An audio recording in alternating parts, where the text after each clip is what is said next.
আসসালামু আলাইকুম সবাইকে। আশা করি সবাই ভালো আছেন। আলহামদুলিল্লাহ আমিও ভালো আছি। তো এই তো আজকে আমি ইফতারে কি কি আয়োজন করলাম সবই আপনাদের দেখিয়ে দিচ্ছি। আসলে প্রতিদিনই ভাজা পোড়া খাচ্ছি, তাই ভাবলাম যে একটু অন্যভাবে নাস্তা রান্না করার ট্রাই করি। তো এখানে কিছু মাংস ভেজে রেখেছি, মুরগির বুকের মাংস। এদিকে পেঁয়াজ অবশ্য দিয়ে দিয়েছি তেল সহ, এখন ভেজে নেব কিছুক্ষণ। তো ভাজা হয়ে গেলে আমি দেখিয়ে দেব কিভাবে কি করলাম। তো এই রান্নাটা আমি আগেও শেয়ার করেছি। বিশেষ করে রমজান মাসে আমরা এই ধরনের খাবারটা একটু খাই। তো আমি না, শুধু আমার ছেলে মেয়ে সবাই।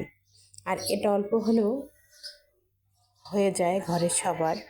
কারণ হচ্ছে ইফতারির পর তো কেউ পেট ভরে খায় না, তাই ভাবলাম যে আজকে একটু এরকম টাইপেরই খাবারটা দিয়ে দিই, তো ভালো লাগবে। তো এখন আমি অবশ্যই চাউলটা দিয়ে এখন ভেজে নিচ্ছি। তো এখানে কিন্তু আমি গরম মশলা দিয়ে দিয়েছিলাম। তো এখন একটু আদা রসুন বাটা দিয়ে দিচ্ছি, কারণ হচ্ছে আদা রসুন বাটাটা দিলে ভালো লাগে আমার কাছে, তাই দিই। তো অনেকে হয়তো দেয় না। আর লবণ দিয়ে দিচ্ছি, তা আমি দিই। তো কি কি দিলাম সবই তো আপনাদের দেখিয়ে দিচ্ছি। তো এই তো এখন আবারও সুন্দর করে নেড়ে নিচ্ছি। তো এখানে আমি পানি দিয়ে দেব, নিচে লেগে যাচ্ছে, পানিটা না দিলে আরও লাগতে পারে, মানে পুড়ে গেলে তো আর ভালো লাগবে না, এই জন্য পানিটা দিয়ে দিচ্ছি। তো এখানে যতটুকু পানি দেওয়ার প্রয়োজন অতটুকুই দেবো।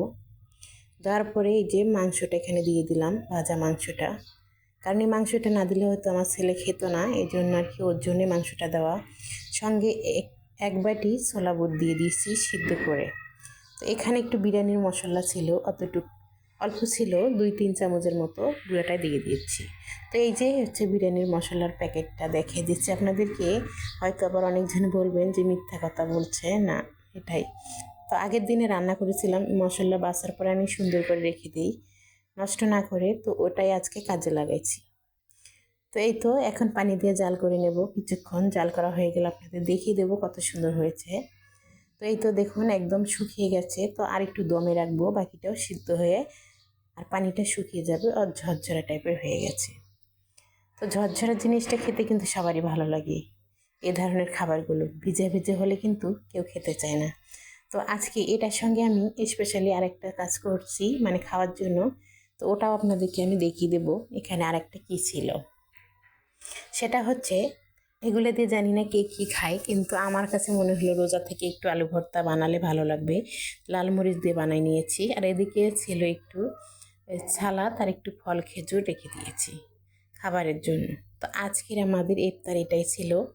তো ভালো লাগলে অবশ্যই লাইক কমেন্ট শেয়ার করতে ভুলবেন না। আর এখন কেন জানি মানুষ ভিডিও দেখতেছে না, রোজা মনে হয় সবাইকে ধরেছে, এজন্য এখন ভিডিও দেখে না। আর ভিডিও দেখলে কমেন্ট করে না, কেন কমেন্ট করে না জানি না।